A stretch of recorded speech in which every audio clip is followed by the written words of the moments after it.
सत्यमयी परमे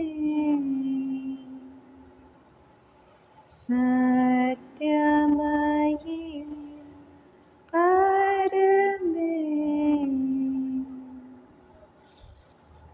सत्यं ज्ञानं सत्यं ज्ञानं ज्योतिररविन्द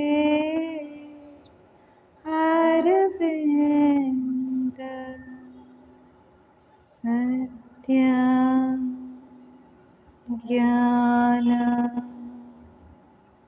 सत्यं ज्ञानं ज्योतिररविन्द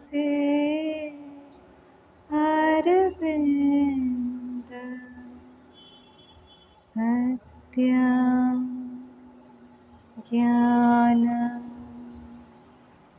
सत्यं ज्ञानं ज्योतिररविन्द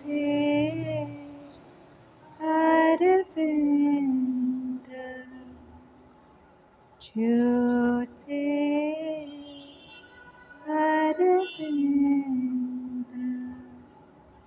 ज्योतिररविन्द.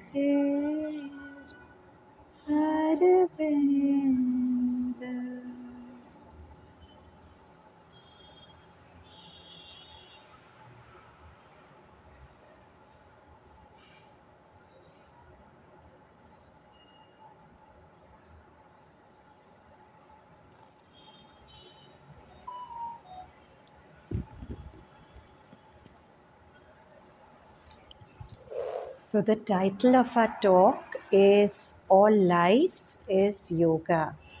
So, and that's really, one can say, one of the main themes of Sri Aurobindo's yoga, because his yoga is about, if you look at his symbol also, it's about the lotus represents perfection blossoming in waters of samsara. The waters represent the world, samsara. So his whole symbol is about a perfection which is in earth, in matter, in life.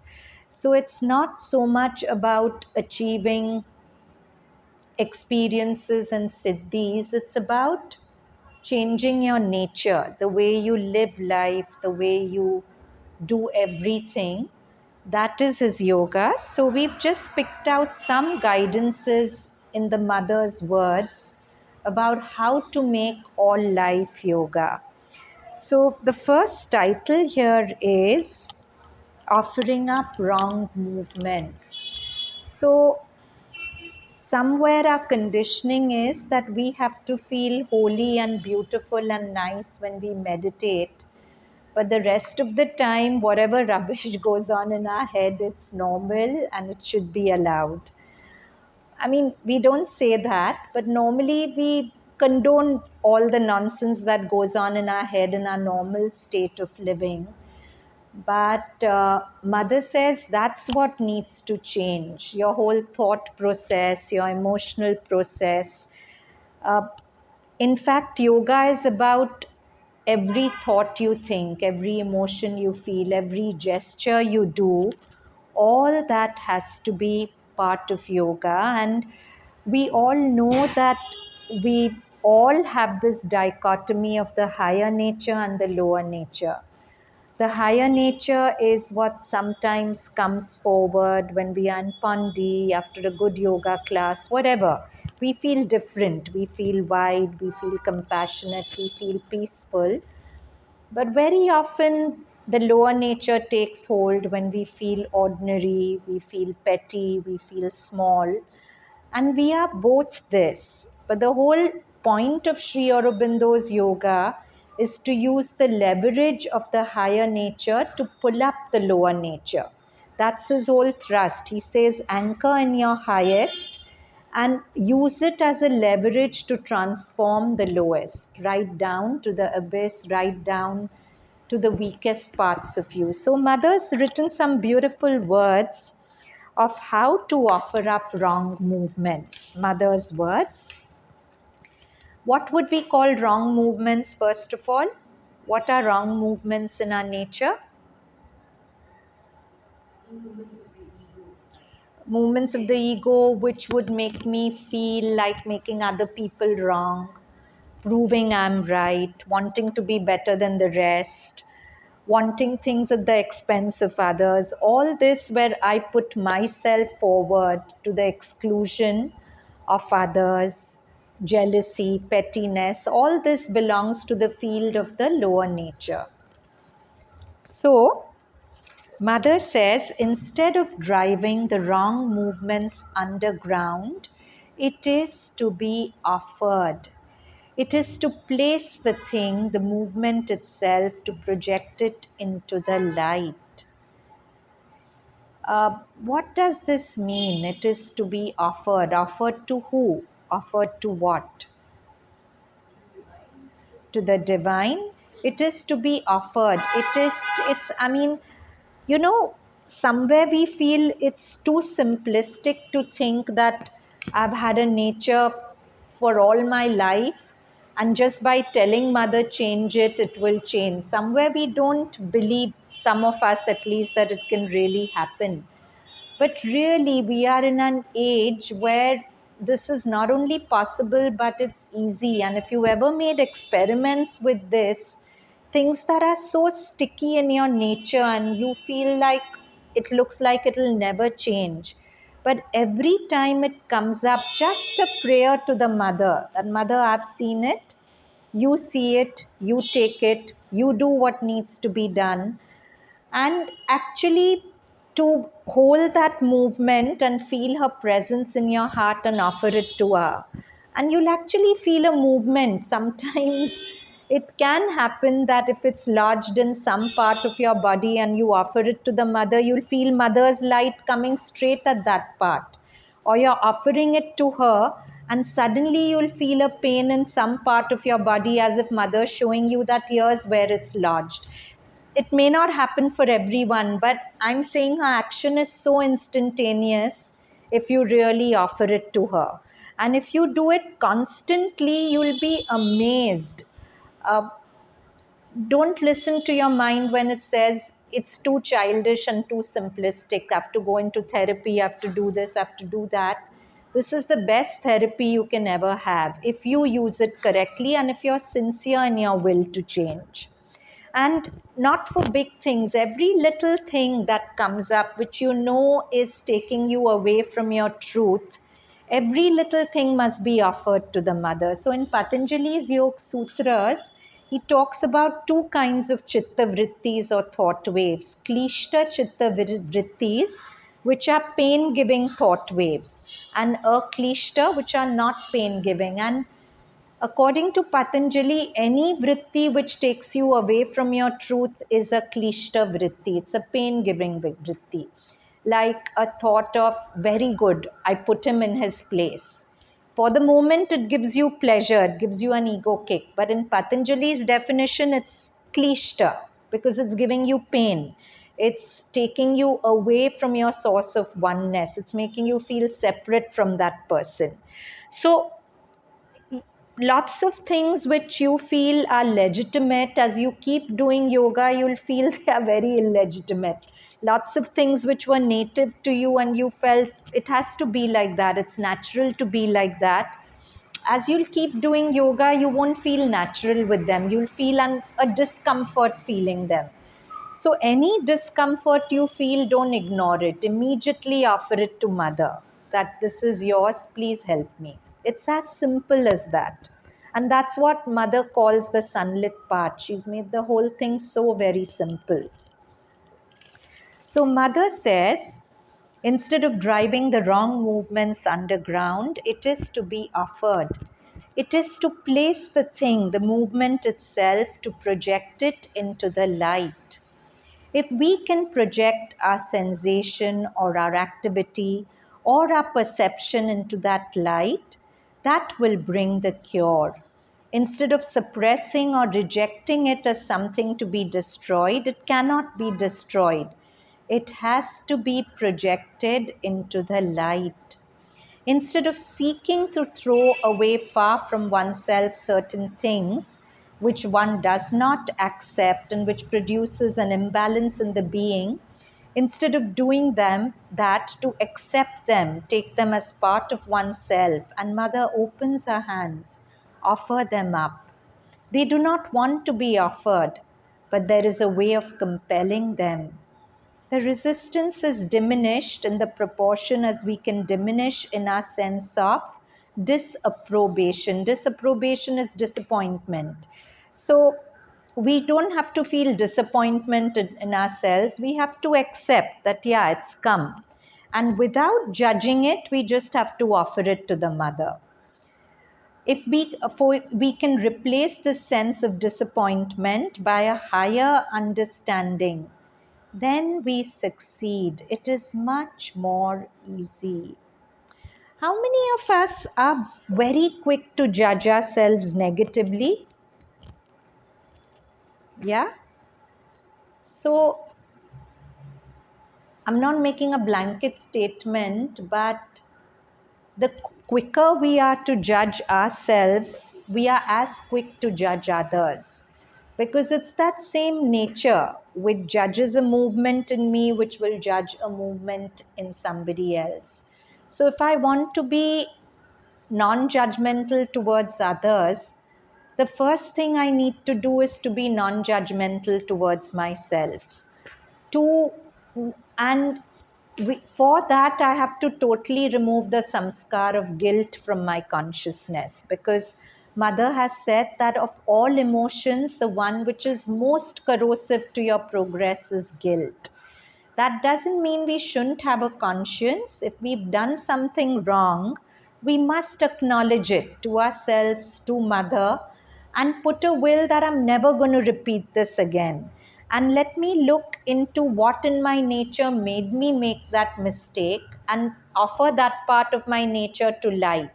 So I must grow from it, but if I keep groveling in guilt, I feel too worthless to even work on myself to change. So the first thing is no guilt. Just look starkly at what you've done.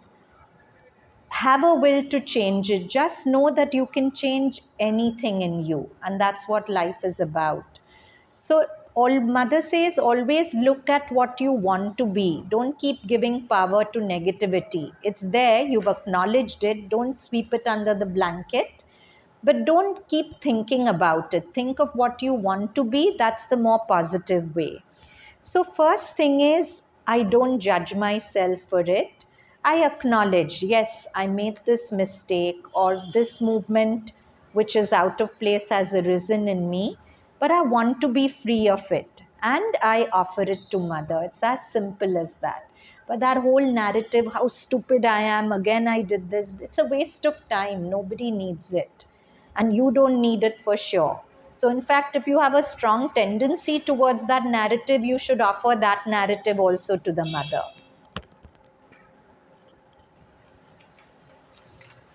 So,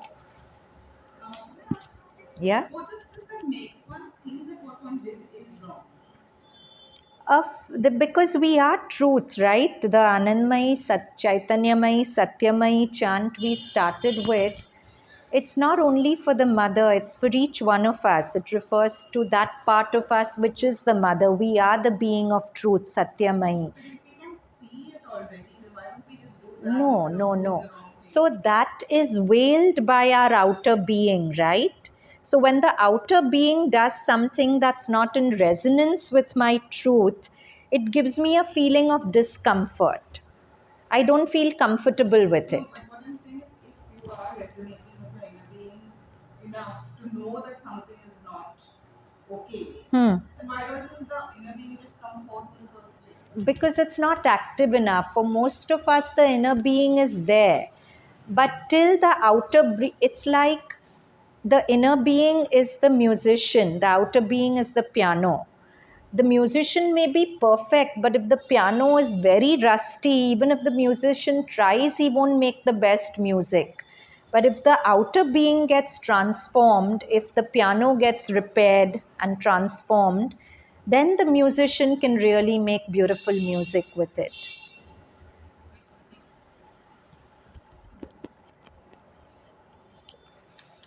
So,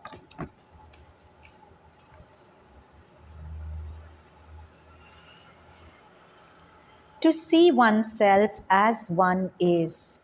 It is no use at all hiding things and pushing them behind like this and imagining they are not there because one has put a veil in front. It is much better. So, see, if we've done something wrong or something has gone wrong in our life, we want to distract ourselves by consuming, whether it's food, whether it's TV, whether it's a phone call, but that won't make it go away. It's like you're feeling a pain and you're not, there's nobody to attend to it. So the pain is going to grow, right? So instead of distracting ourselves by consuming, suppose we just sit with ourselves, we acknowledge the pain, we get in touch with it, and we offer it to mother. We write her a letter, talk to her, just be as simple as a child. And you will see how magically she changes it, that next day you'll wake up and you'll think, what was I so fussed about? It seemed so big that time, but today it's like there's nothing. But that's because you've offered it to her and you don't know how, but mother has worked in your consciousness, has worked in outer circumstances, and next day made something that's so big something so small. But you have to sincerely offer her and actually make her your partner in everything in life.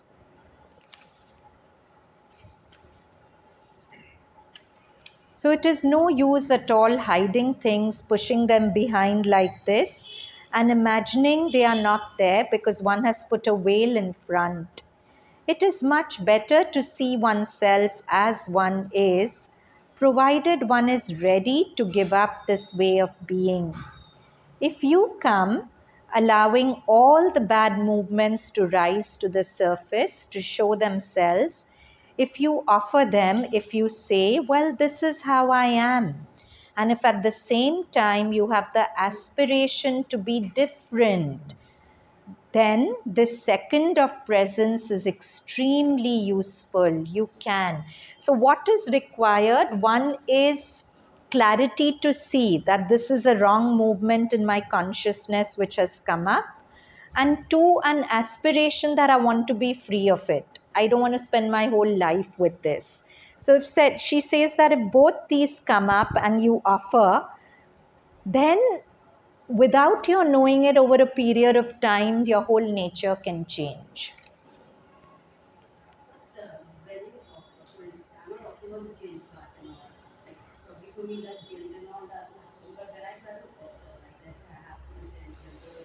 Little louder.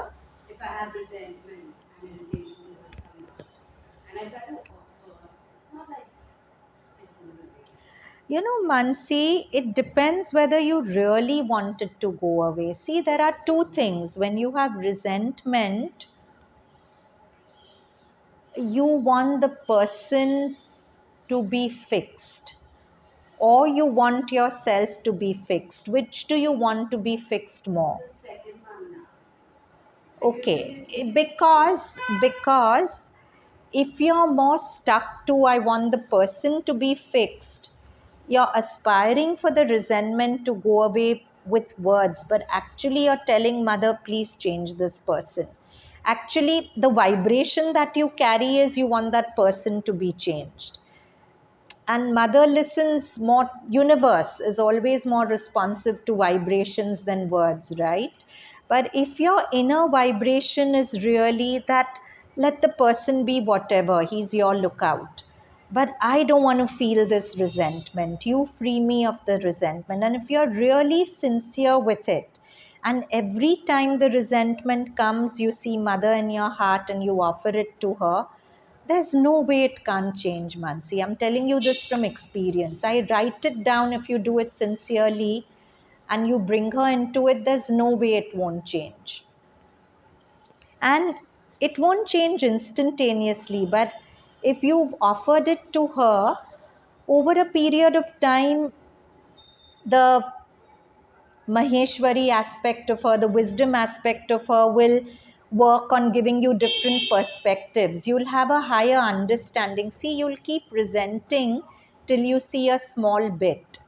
But when you see the larger picture, there'll be no resentment, there'll be understanding.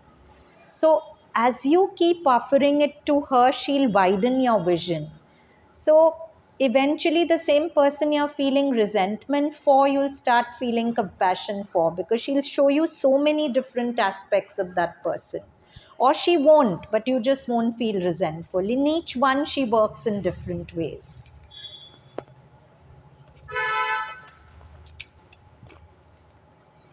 So,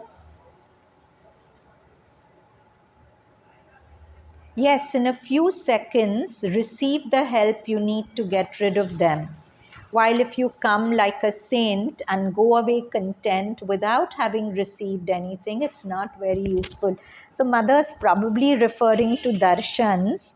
Now, mother was somebody who could see everything in you when you went to her for a darshan. So, if and like there was one person who was very fond of dosa and he was saying dosai, dosai, dosai all the way, and mother laughed. She hadn't heard this word dosai that day. And she said, "What is dosai?" She picked up his thought.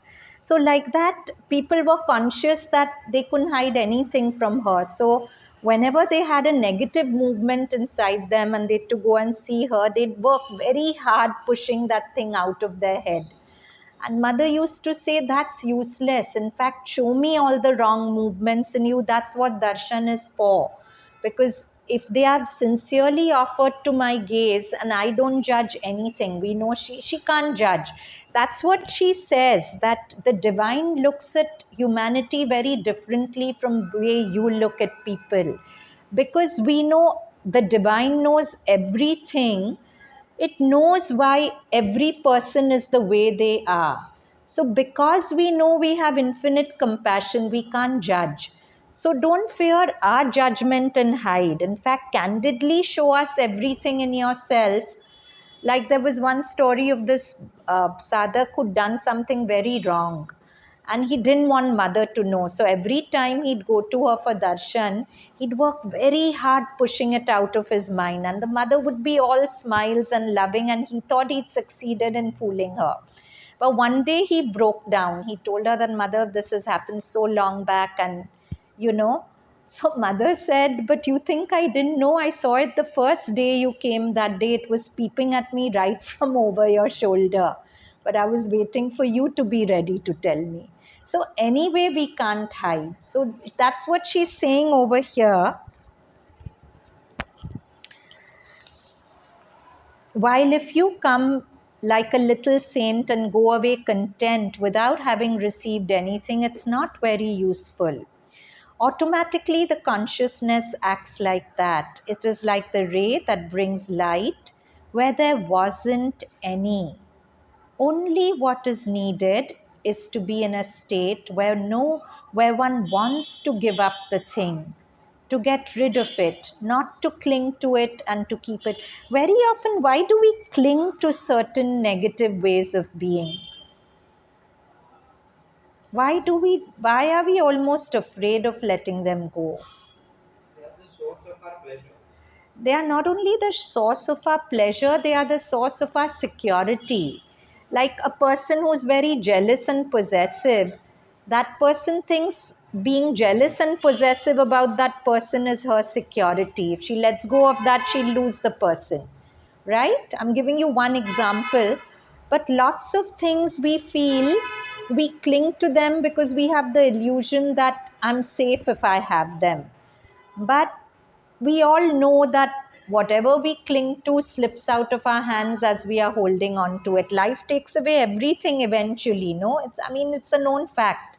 So if you instead just open your hands and let the waters flow, and just remember that sentence, "What's mine will know my face and come to me." I don't have to cling, and I don't need that jealousy and possessiveness. I have to trust the divine enough to know that it doesn't serve me.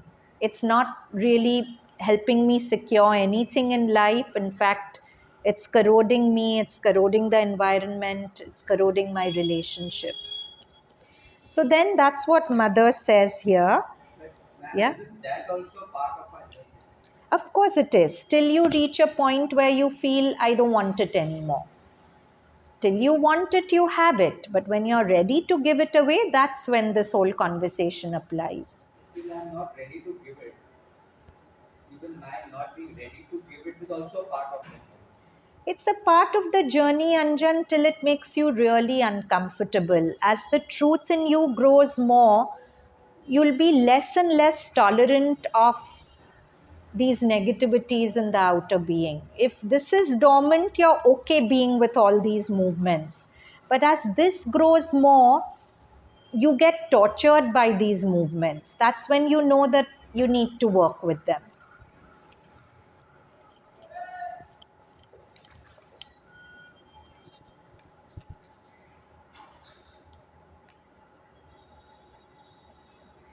Only what is needed is to be in a state where one wants to give up the thing, to get rid of it, not to cling to it and keep it. If one sincerely wants to pull it out of oneself, make it disappear, then it is very useful. Now, these are words by Janina Stroka from her book, A Captive of Her Love. So she's writing a letter to her friend. She was a European lady and she was in the ashram. She was there when the mother was there. And these are excerpts from her letters. Next time, I shall write about my work with the departments. Now there is no more room. I just discovered that when a lower wave wants to drag me down, I inwardly dash to mother immediately. Even if I have already done something wrong, hiding for a long time without being ashamed, and I bury myself in her outstretched loving arms. Think this brings solution to so many previous problems. Here's somebody who's lived it. She's actually found this method working. As soon as a negative wave comes up, without being ashamed of it, without feeling guilty, I bury myself in her outstretched loving arms. This brings a solution to so many previous problems. Further, Janina says, I have now terrible fights with unconsciousness and inertia. But this picture of the tennis game helps me so much. Only now I feel it differently.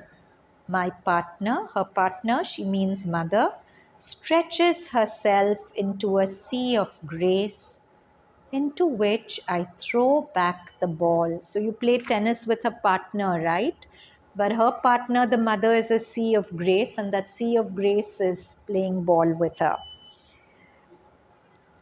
And as the number of balls and the number of strokes is not infinite but limited, the time will come when one by one the balls will not come back at me from the sea of grace, but disappear in it. Seeing it so, I get forced to go on, and I feel it is better to do as much as I can and not wait for the future. Further, this is still Janina, but no real progress is possible without equality. The time comes when this has to be learned definitely, and to me, most new things come through love. So, Janina, if you read that book, and for me, it's one of my Bibles, it's an exceptionally beautiful book, A Captive of Her Love.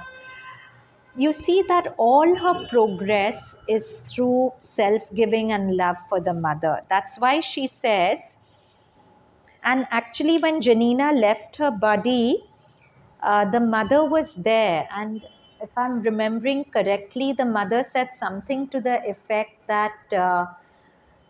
Janina's left her body so beautifully that she's paved the way for the new consciousness. Imagine mother saying that for somebody. So,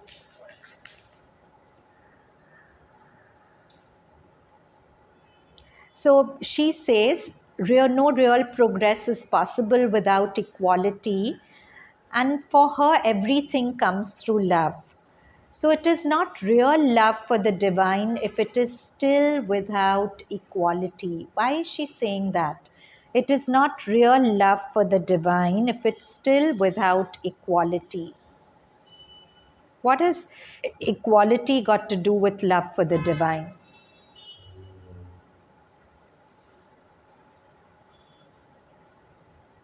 Hmm? If you have love for the divine, why will you be equal to everything that happens? Everything is coming from the divine. Yeah, because that's what in the Gita Krishna says. A devotee of mine, one who's dear to me, is one who's in a state of Shubh Ashubh Parityagi. Completely renounce the distinction between fortunate and unfortunate, and he takes everything that happens to him as fortunate and fortunate alone. So that's equality. And Janina actually showed this. There was, I think I've said this many times, but it bears repetition. Once there was a terrible cyclone in Pondicherry, and Janina was in charge of the nursing home. Mother had put her in charge. And everything in the nursing home was pell-mell, water everywhere. Next day, a friend of hers came and looked at everything and told Janina, oh God, what a mess. So the friend said that with shining eyes, Janina says, all this is happening in the body of the Lord. And the friend writes that I had read this in the Gita, but there was such a power in what Janina said that suddenly that Gita realization started living in me the moment I heard her say it. I mean, she has to clean up this old nursing home which she's poured her sweat and blood building up. And look at her, she's saying all this is happening in the body of God. So she really had that in her love for the mother. To a large extent, in her dealing with people, she had that equality. So, not only to circumstances, even to people, because Sri Aurobindo says, people say they love God and hate men, then who do they love? Because God is everyone, no? So if I remember everyone is God, then however they deal with me, I'll have equality towards them because of my love for God. Forget the form, but my love for God will help me to be equal no matter what they do. Does So this make would sense? such a person not have any negative emotion? Yeah, well, I suppose the Buddha wouldn't have any negative emotions. I suppose Sri Aurobindo obviously wouldn't have any negative emotions. But for us, we do what we can. Yes. Is it possible that we have, and if they had negative emotions, but they just do not accept it? Yes, till they reached a point where they were so anchored in the inner being, and Sri Aurobindo writes of those steps, that negative emotions, even if they came, they were like waves outside. It didn't reach them. But they would come, right? They would watch them perhaps. Of like Ramana Maharishi, where's the question of a negative emotion? When he was asked, do you ever think, does a thought come to you? He said, yeah, maybe once in a month a thought comes. So if he had that kind of stillness in his mind, where's the question of a negative emotion? It's about being observant of it actually. Just observe it and For us, yes. But what their consciousness was, we can't even comment. Till we experience it, we can't comment.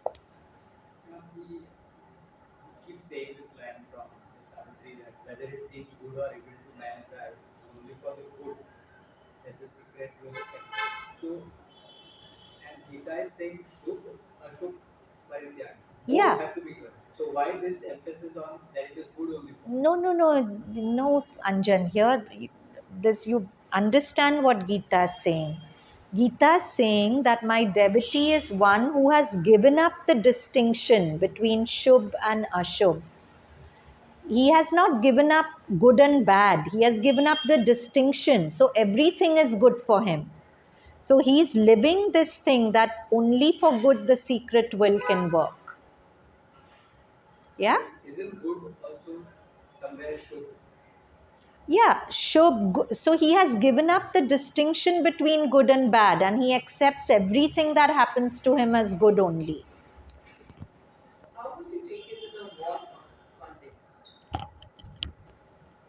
A war context? Well, for the larger good, wars need to happen to cleanse the earth of negativity.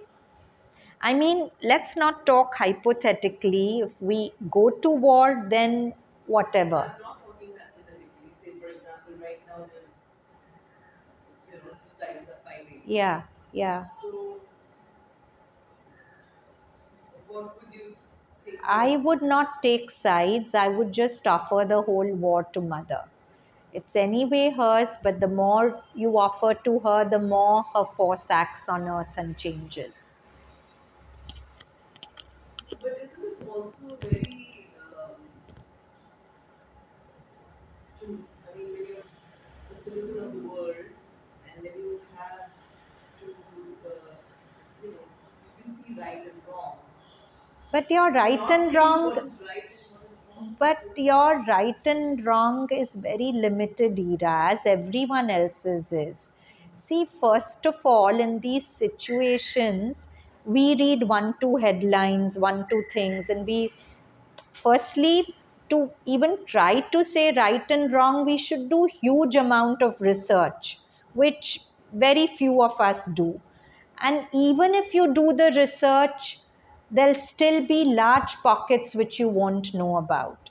So for me, I don't break my head over it because I can't change it. If I do get some news which is upsetting, I think of the people, offer it to mother, and that's what I can do just now. But I feel in taking strong sides, you're adding to the negativity of the world. I mean, take sides if you can actively do something, but just to create an opinion, how is the opinion serving you? I'd rather be without an opinion on these things. That's my take, huh? Each one chooses how they want to be. Okay, so she says, uh, it is not real love for the divine if it is still without equality. So I feel that she will teach me equality now through love for her in all people, things, events. I aspire for equality. If I could apply the same wonderful way I always use when I feel pain to all other happenings. Love her immediately in each fact being movement as I love her when I feel pain. So Janina had lots of physical aches and pains, and whenever the pain would come, she would feel the mother in the pain, and the pain would be managed or go away in time. It is real grace that I can feel it so. Almost always the pain disappears as if it melted away in love. Now I have had it with my liver again since 2 days ago. I do not give in, even in the smallest things. I eat normally, do exercises, and at such times there is always a moment she finds to give me more courage. Yesterday, she did it when we were marching in group in front of her. I felt so much love in her eyes when she looked at me that again nothing mattered. Of course, she does it with everybody when it is needed, but I always feel that it is connected with my inner fights, and often it is formulated in words. But it is often terrible to discover how strong the ego and the desire souls still are. Of course, it should not be terrible for me. I should have equality, but I still do not have enough of it. I felt awfully hurt when she did not sanction all my projects to arrange the garden in the nursing home.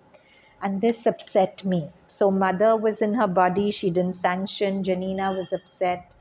For us, she's not in her body, but we pray to her for certain things, and when she doesn't sanction them, we get upset. So, I feel awfully hurt when she did not sanction all my projects to arrange the garden in the nursing home. and this upset me. Thank God. I begin to be thankful when dirt and nonsense show themselves, as I said. It is better for it to be now as early as possible. Look at her. On one hand, she's feeling upset with mother, and other hand, she's thanking mother for the upset because mother's bringing out all this in her so that it can be purified. It is better for it now as early as possible. They must come out sometime. But still, it upsets me. So she was thankful and upset, both together. My life is changing continuously, and my being almost from hour to hour.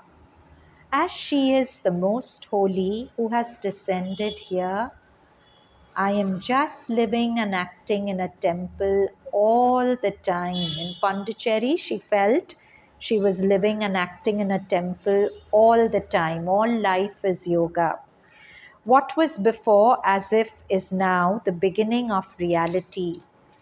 Before I knew from Sri Aurobindo's books that each most common act has to assume the sublime character of a sacrifice in a temple. But now I really perform the sacrifice before her presence. It cannot be told what unspeakable felicity it brings to feel that she is present everywhere. So beautiful this sentence is. And maybe some flavor of it all of us have experienced. It cannot be told what unspeakable felicity is joy, it brings to feel that she is present everywhere. See, we keep hearing everything is mother, but even for one moment, if we really feel it in us, that that flower is mother, this person is mother, everything is mother, it just fills you with so much joy and excitement to live. As I was saying in the yoga class this morning, there are only two ways of living life, either as if everything is a miracle or as if nothing is. So, when is everything a miracle? When everything is God, when we have the inner vision to see that everything is God. Or if we forget that, then everything feels lackluster, nothing to look forward to. What is this life? We'll go into all that usual kind of dialogue. But that's what Janina is saying. It cannot be told what unspeakable felicity it brings to feel that she is present everywhere. Humility, adoration, gratefulness grow and deepen. And there are really no other things that can drag me from her, for I begin to feel her in everything. So beautiful, no? For I begin to feel her in everything. Now, mother's words dealing with unpleasant thoughts. The third means to get rid of unpleasant thoughts is to be able to bring down a sufficiently great light from above, which will be the denial in the deeper sense. That is, if the thought which comes is something dark, and especially if it comes from the subconscious or inconscient and is sustained by instinct, if one can bring down from above the light of a true knowledge, a higher power, and put this light upon the thought, one can manage to dissolve it, or enlighten, or transform it. This is the supreme method. So, this is very lovely. We can do it to erase dreams, visions, dark visions, anything at all. So, just 2 nights back, I got a call from somebody who'd uh, had a very bad dream of some entity troubling her, and she woke up shouting in terror. And so I told her, I of course gave her the night prayer mother has given, which I put on our group, and she immediately laminated it and put it up in her bedroom. And I told her that before you sleep, replay that dream in your mind in front of you in the Chidakash and visualize mother high up in the ceiling. Isha, note. Visualize mother high up in the ceiling and her hand stretched out in blessing, and see two shafts of golden light coming from her hand, one into you as you are, one into the dream. And do it for 21 breaths. Inhale, you look at the hand. Exhale, two shafts of light coming down. So next day she told me, when I first did it and I replayed that dream, I felt horrible. I didn't want to do it. But by the 21st breath, I felt quite okay. This is the key. When you can go back to any memory or dream without an ouch, its place in your subconscious has been filled with light. It's been erased. And then she said, I've slept like I haven't slept in nights without waking up, and I got up feeling so fresh. So we think all this is just a thought, but how do we reach mother if not through our thoughts? We must use our thoughts to reach her. If I visualize her palm on my hand, I agree it begins with a thought. But that thought gives our palm an entry to actually touch us. So it's not just a thought. So we can do this for dreams, we can do this for our negative thoughts. If I was in a very negative, in fact, before you sleep, you should erase negative states you've been with through the day. Otherwise, they multiply in your sleep. So actually, let's do this. Sit tall. And just think of any negative state, thought, or emotion you've had today, or a negative interaction you've had with somebody today. In the Chidakash, in the black space in front of your eyes, when your eyes are shut, replay whatever it was, the bad interaction, the bad dream, the bad thought, the memory of you thinking that thought. Where were you when you were thinking it or feeling that low emotion? Just go back in time to that past moment and replay it like a movie in your head. And then see mother high up in the ceiling, her hand raised in blessing. Inhale, let the aspiration in your heart climb up to her palm. Exhale, see two shafts of golden light coming from her palm, one into you, one into whatever you're playing as a movie in front of you.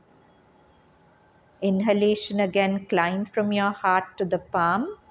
Exhale, two shafts of golden light coming down into you and you as you are now, and into the past you want to offer to her.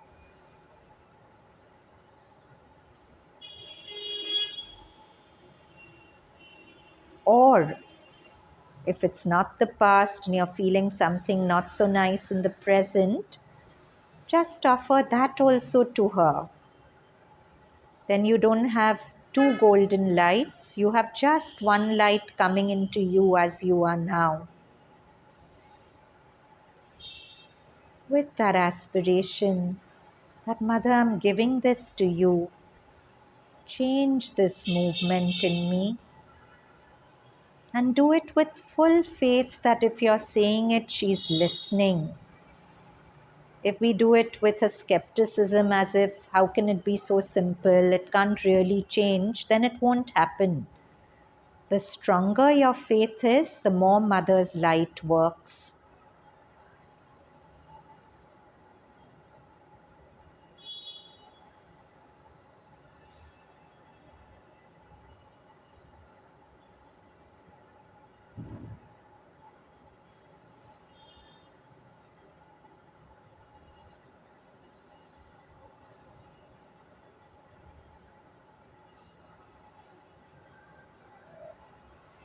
Just now, just 3 more breaths.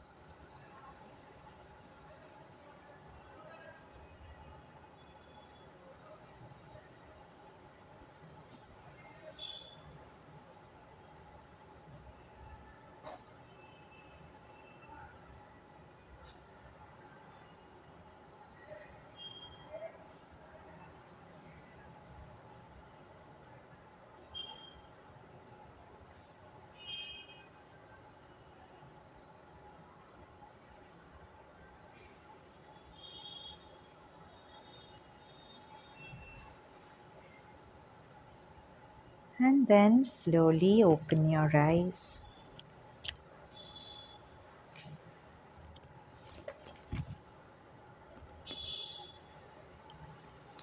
So yeah, it's as simple as that and so doable.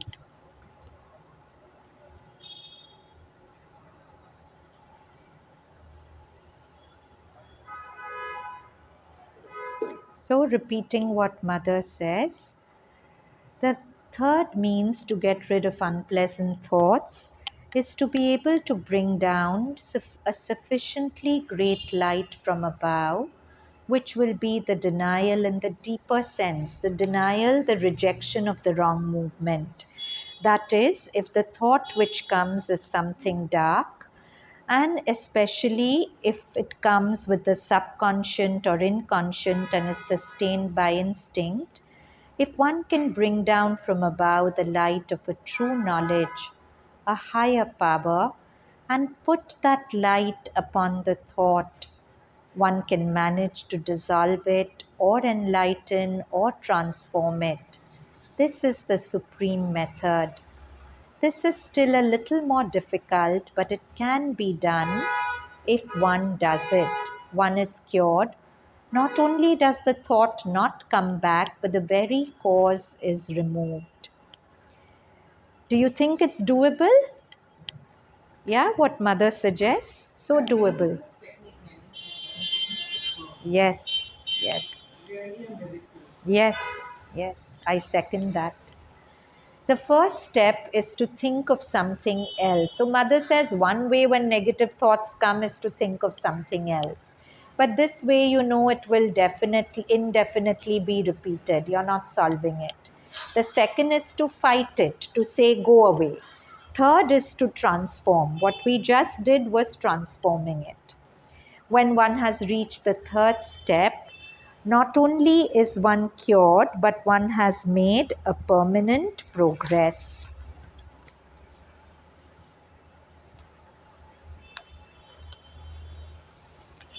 Next thing mother says, before reacting, think a little. Such a useful advice, because how much of our pain is caused because we keep reacting, either in words or in our head, but we keep reacting. So mother says, before reacting, think a little. Don't ever take lightly all the circumstances of each day, all the tiny little things of life, all the small events, you know. Never take all this lightly, because all life is yoga. So don't think you can live in a stupid way the whole day and then you meditate half an hour. You won't get anywhere in yoga. Because if you've lived consciously the whole day, then your meditation will be deep and beautiful. Otherwise, when you sit, all the rubbish you put into your system the whole day will get regurgitated. So don't give yourself license to not be vigilant and fall into your lower nature and just think, yeah, that 1 hour I do yoga, I'll be a saint. Rest of the time, it's natural to be like this. Even if it's natural, you have to change it. So, don't ever take lightly all the circumstances of each day, all the tiny little things of life, all the small events, you know. Never take all this lightly. Never react with your lower being. And most of your reactions are from your lower being. Each time you are told to do something or not to do it, you are not to. She's talking to the ashramites. Maybe when she tells them to do it or not, they react.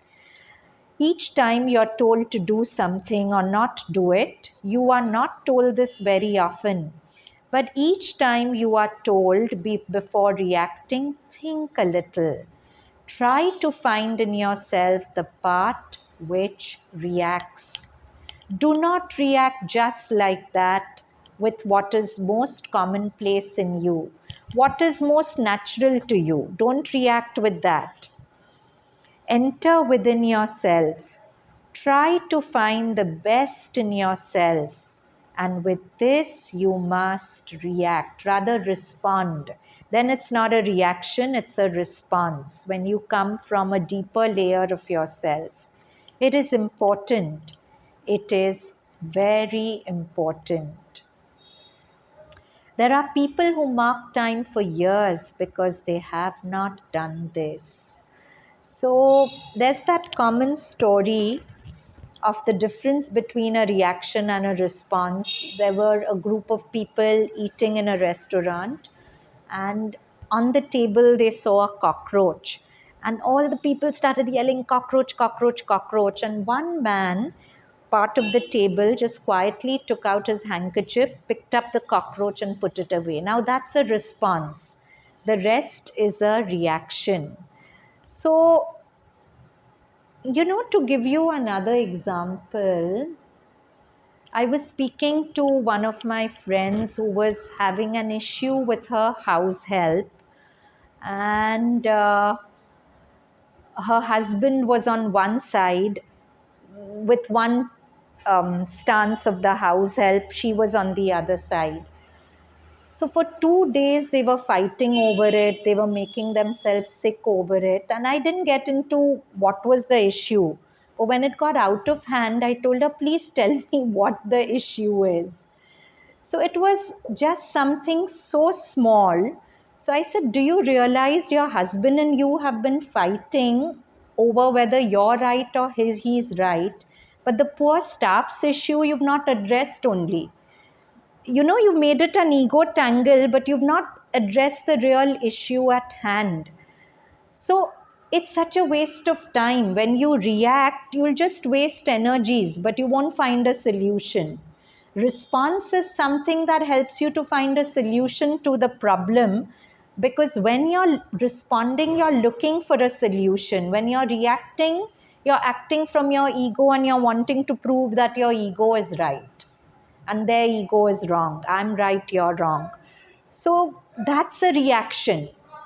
But mother says, don't keep reacting like that. Step back and respond. Whenever you're angry or irritated, as a rule, don't talk. First, calm down, then you'll find the right words to speak.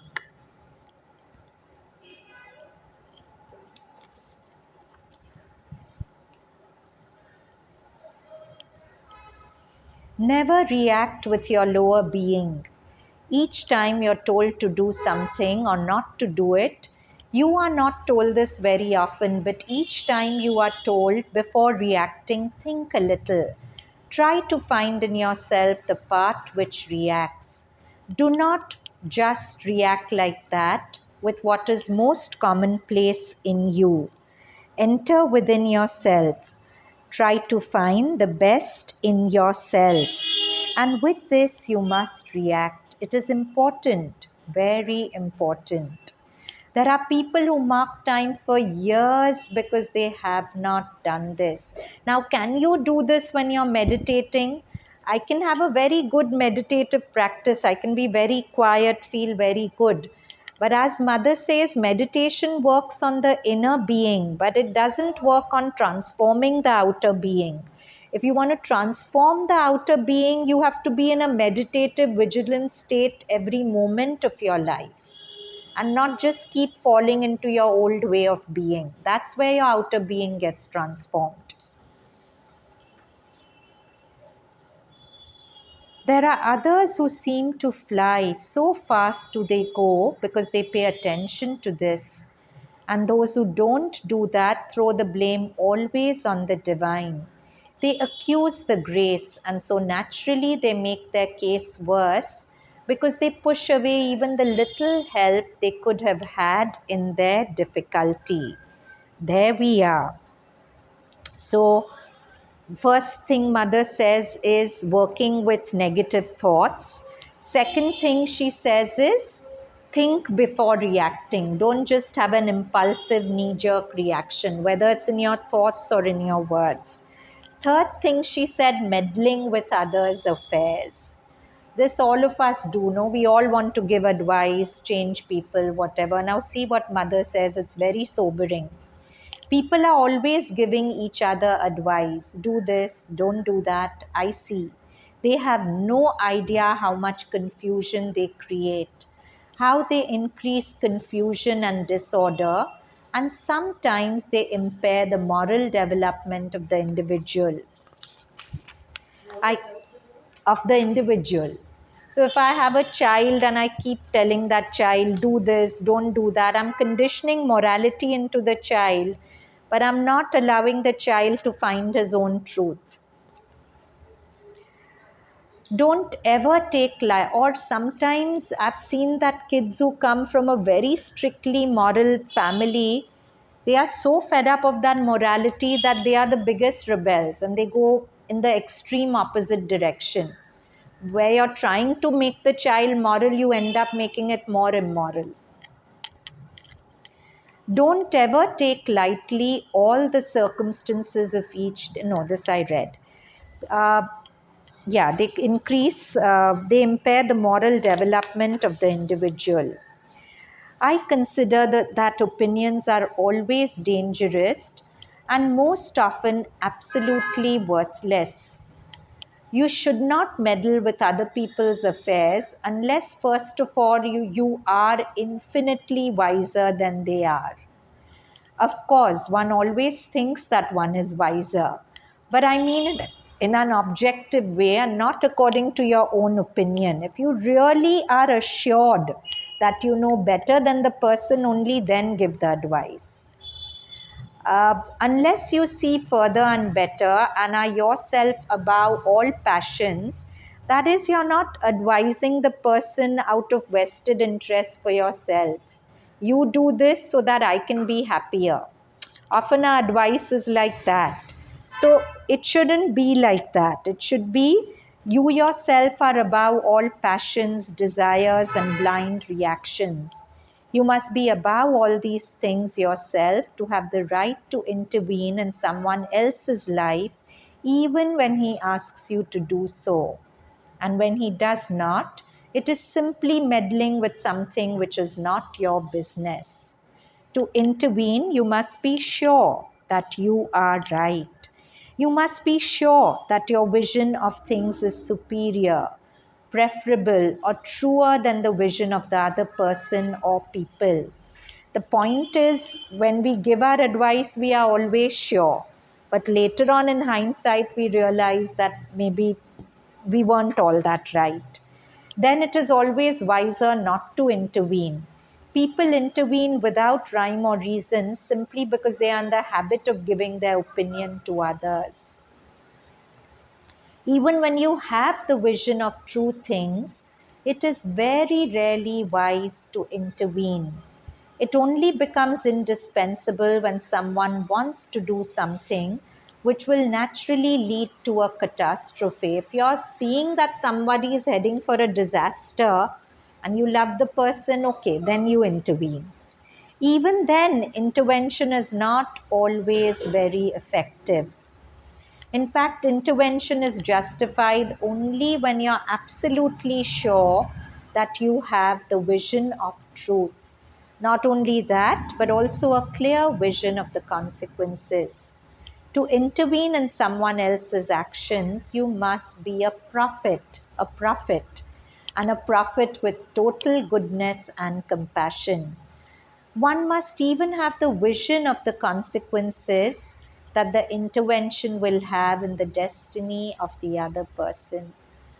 So, one thing we could try to do is when somebody is telling you a problem, don't be quick to offer advice. Just listen.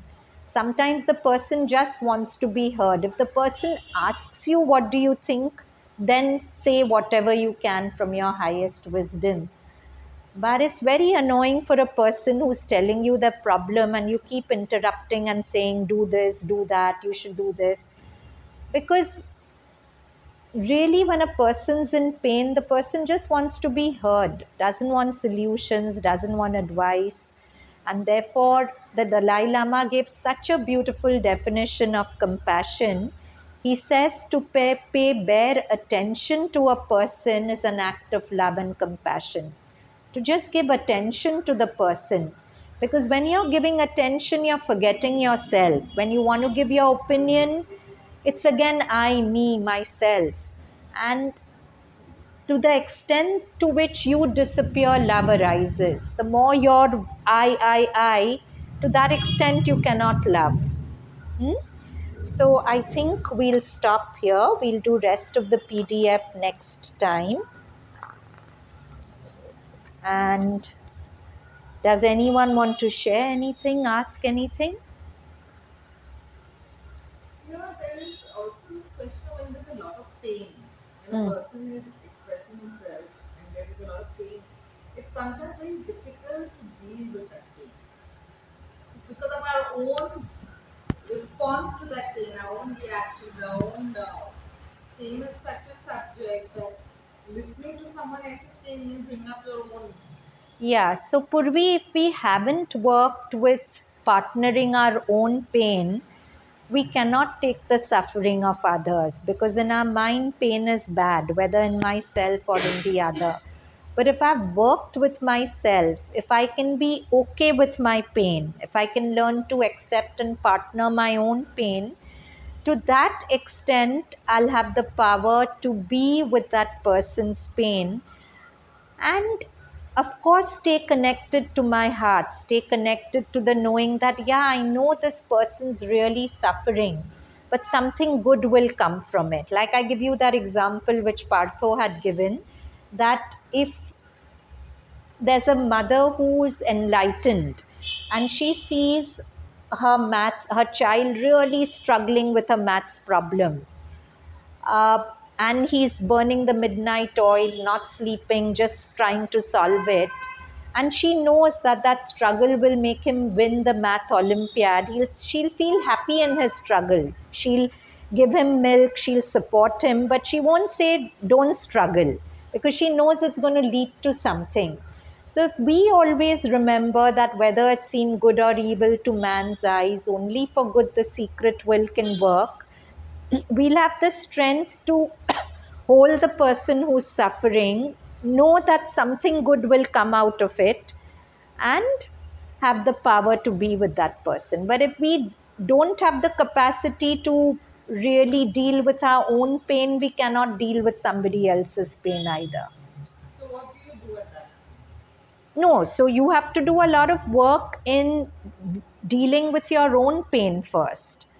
Learn to deal with your own pain, then you'll have the capacity to deal with other people's pain without shrinking. But till that happens, Till that happens, pray, do the best you can. Eventually, you'll be carried.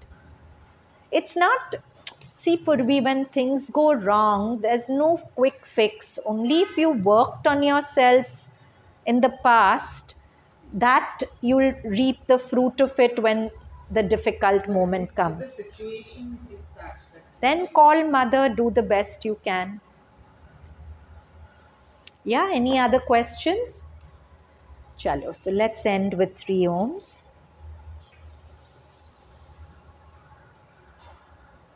Om.